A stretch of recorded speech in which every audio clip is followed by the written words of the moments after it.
கிறிஸ்துவுக்குள் என் அன்பு தேவ பிள்ளைகளே, கர்த்தர் உங்களை ஆசீர்வதிப்பாராக. இந்த ஆத்மீக யாத்திரை நிகழ்ச்சியின் வாயிலாக உங்களை சந்திப்பதிலே மிகுந்த மகிழ்ச்சி அடைகிறேன். ஏசாயா 54 அதிகாரம் 2 வசனத்திலே, உன் கூடாரத்தின் இடத்தை விசாலமாக்கு. கிறிஸ்துவுக்குள் உங்களுடைய வாழ்க்கையை நீங்கள் விசாலமாக்க வேண்டும் என்று கர்த்தர் விரும்புகிறார்.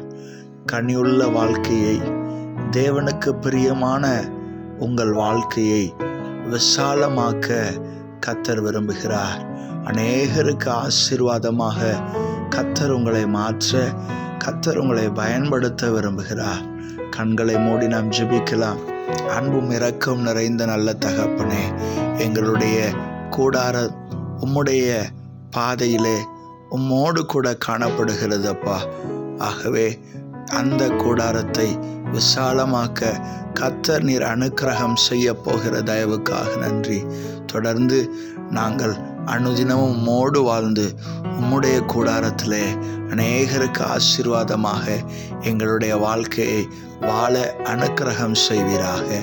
இயேசு கிறிஸ்துவின் இன்ப நாமத்தில் ஜெபிக்கிறோம் நல்ல பிதாவே, ஆமேன். God bless you. கர்த்தர் உங்களை ஆசீர்வதிப்பாராக. ஆமேன். என் கர்த்தர் செய்ய நினைத்தது அது தடைப்படாது. என் தேவன் என்னை ஆசீர்வதித்தால் தடுப்பது யாரு? என் கர்த்தர் செய்ய நினைத்தது அது தடைப்படாது. என் தேவன் என்னை ஆசீர்வதித்தால் தடுப்பது யாரு?